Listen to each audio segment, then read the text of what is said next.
আসসালামু আলাইকুম। সাম্প্রতিক বাংলাদেশ ও সাম্প্রতিক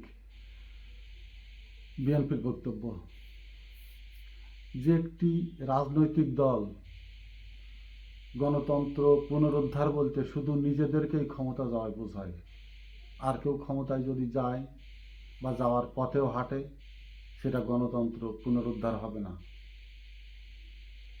যে দলটি নিজেদের নমিনেশন ঘোষণা হওয়ার পর 30টিরও অধিক আসনে নিজেরা নিজেদের বিরুদ্ধে মিছিল,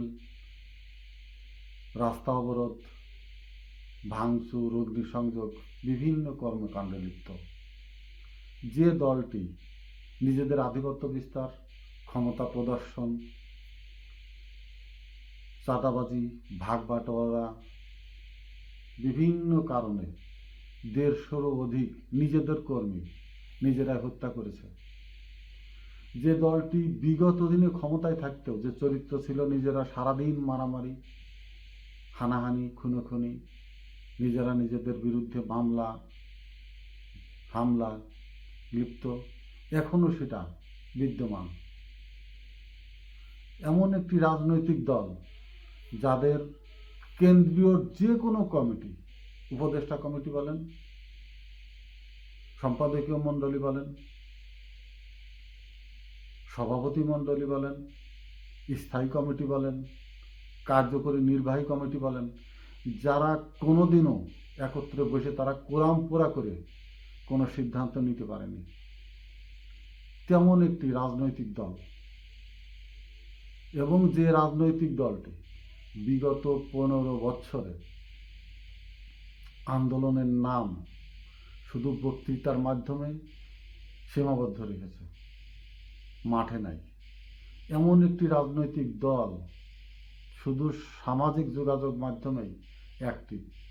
তাদের কোন সদস্যের, কোন চাচাতো ভাইয়ের খালা শ্বশুরের সুবিন্দে মারা গেল, কোন দলের নেতার কুটুমের বউয়ের গাভী বিকায়ে বাছুর হলো, সেই বাছুরের কালার কি, এবং জানাজা আর নিজেরা মারামারি করে হাসপাতালে গেলে কে কার আগে ছুটে গিয়ে সেলফি তুলে সামাজিক যোগাযোগ মাধ্যমে ছাড়তে পারে, এই নিয়েই ব্যস্ত যে দলটি, সেই দলটির নাম হলো বিএনপি।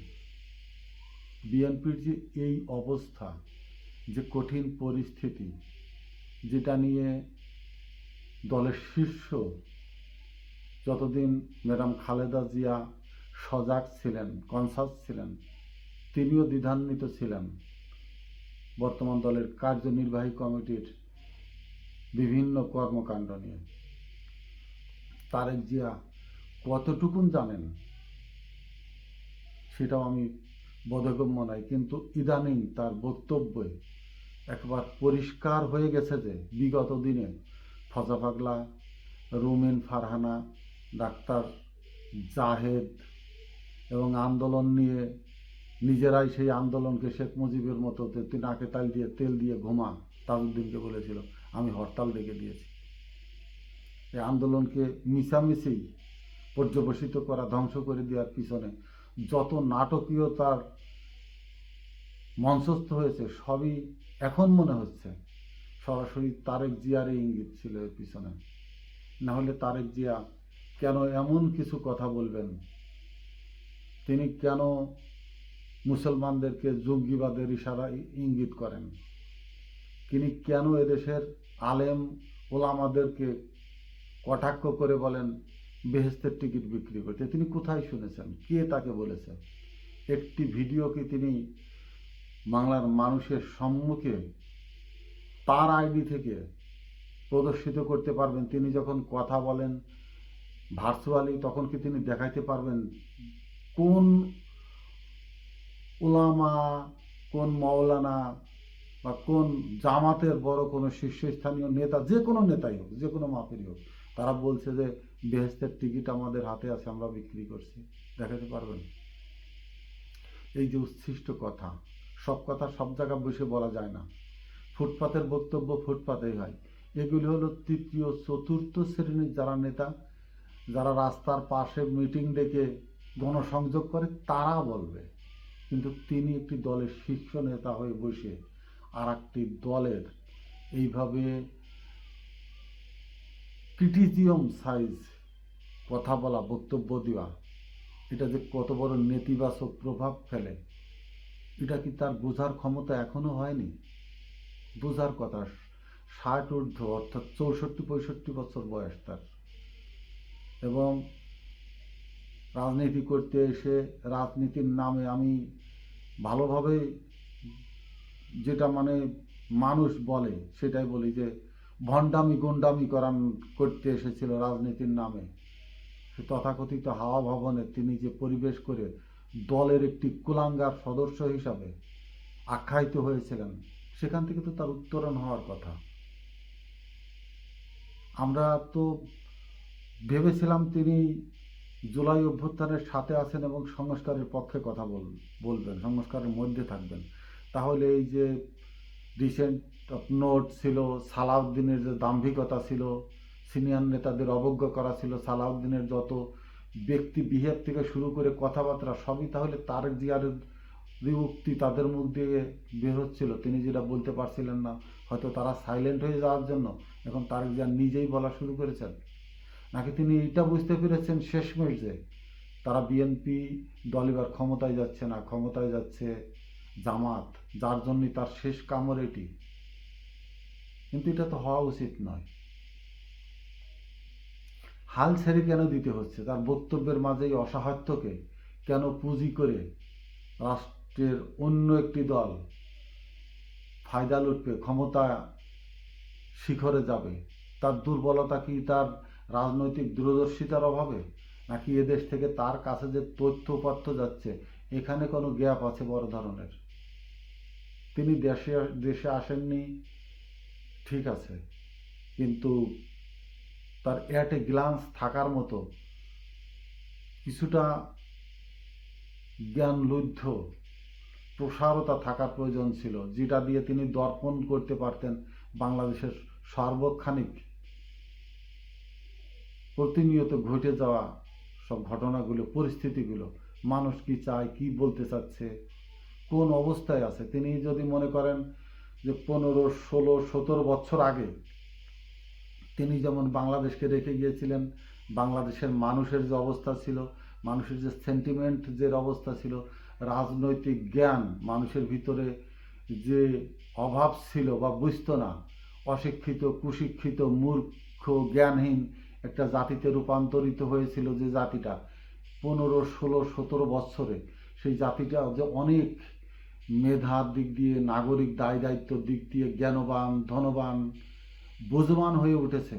তিনি কি সেটা জানেন? সেটা বুঝতে পারেননি এখনো, যার জন্যই কি তিনি এমন ধরনের কিছু কথা ছুড়ে দিতে চাচ্ছেন যেন একেবারে গ্যাসের ট্যাবলেটের মতো তার বক্তব্য গিলে খাবে।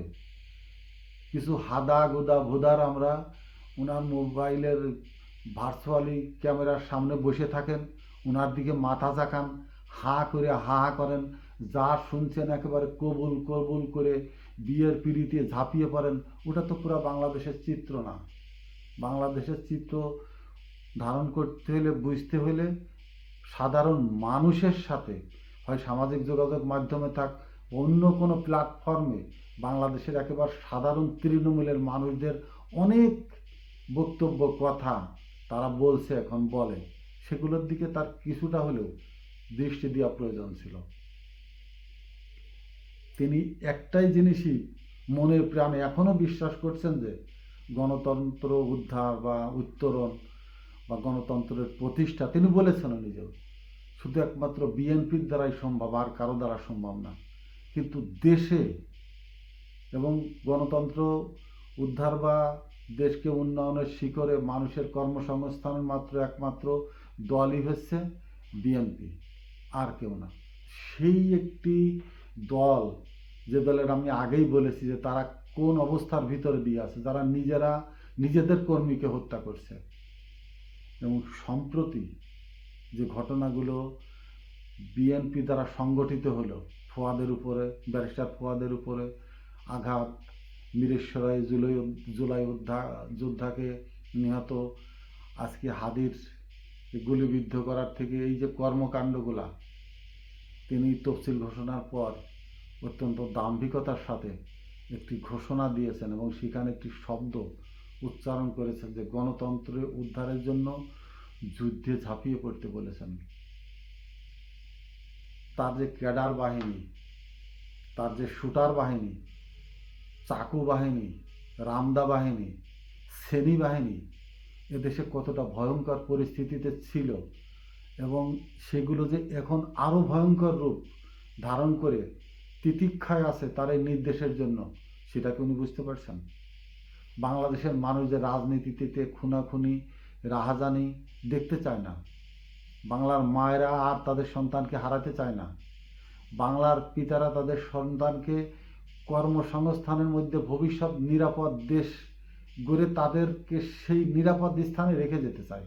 তারেক জিয়া কি সেটা বুঝতে পেরেছেন? কার বিরুদ্ধে তিনি যুদ্ধ ঘোষণা করেছেন? নিজের বিরুদ্ধেই। অর্থাৎ বিএনপি যে খুনোখুনি রাহাজানির ভিতর দিয়ে আছে, তিনি কোন দিকে নেবেন? যারা মারা যাচ্ছে তাদের দিকে, নাকি যারা মারছে তাদের দিকে? যারা মারছে উনি তাদের দিকেই যাবেন।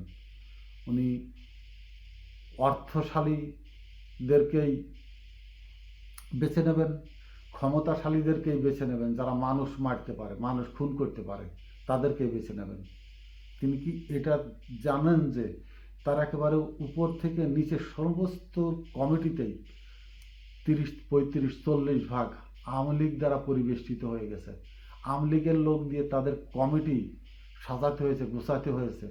তার বাইরে তারা লোকই পায়নি কমিটিতে নেওয়ার মতো।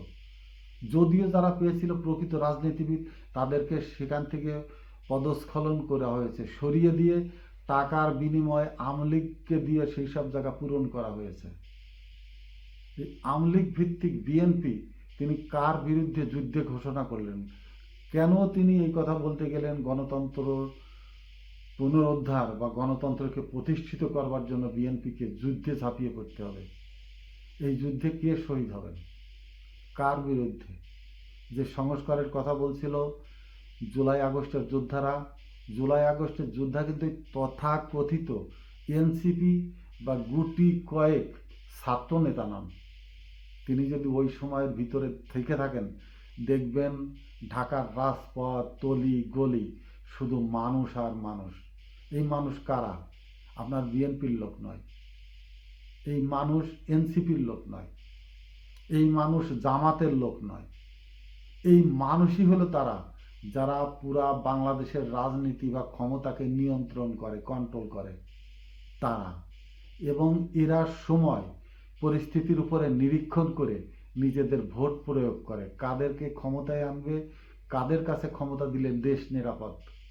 তিনি সেই শক্তির বিরুদ্ধে বিএনপিকে যুদ্ধ ঘোষণা করতে নির্দেশ দিয়ে দিলেন। ফলশ্রুতিতে কি হচ্ছে?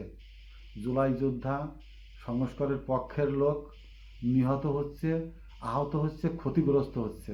এর যে বড় ধরনের একটি রিয়্যাক্ট বাংলাদেশের রাজনীতিতে বিএনপির বিপরীতে বড় একটি শক্তি প্রতিষ্ঠিত হচ্ছে এবং সেই শক্তিটি যদি কোনো জায়গায় জায়গা না পায়, তারা জামাতের দিকেই ধাবমান হবে জামাতের দিকেই। এবং জামাত ক্ষমতায় যাওয়ার সবচেয়ে বড় সুযোগই হবে এইটা যে জামাত প্রতিহিংসামূলক কোনো কর্মকাণ্ড করে না, জামাত কারোর বিরুদ্ধে যুদ্ধ ঘোষণা করে না, জামাত কাউকে খুনি হতে নির্দেশ দেয় না, জামাতের প্রতিপক্ষকে টার্গেট করে না তারা নিজেদেরকে। যখন আপনার নমিনেশনের পর 30-35টিরও অধিক আসনে বিক্ষোভ, রাস্তা অবরোধ, সাধারণ মানুষকে বিরক্ত করার যত ধরনের সমস্ত কিছু করেছে, জামাতের আপনার থেকে বেশি আরও একবার ঘোষণা করা প্রার্থীকে রদবদল করা হয়েছে। টু শব্দটিও নেই, টু শব্দটি। এবং সেই লোক এমনভাবে পিন ডাউন হয়েছে যেন যাকে বর্তমানে দেওয়া হচ্ছে তার একনিষ্ঠ একজন কর্মী। আর আপনার দলের যে বিভক্তি, সেটার কি কোনো ধরনের মীমাংসার ভিতরে আপনার কোনো মোটিভেশন আছে?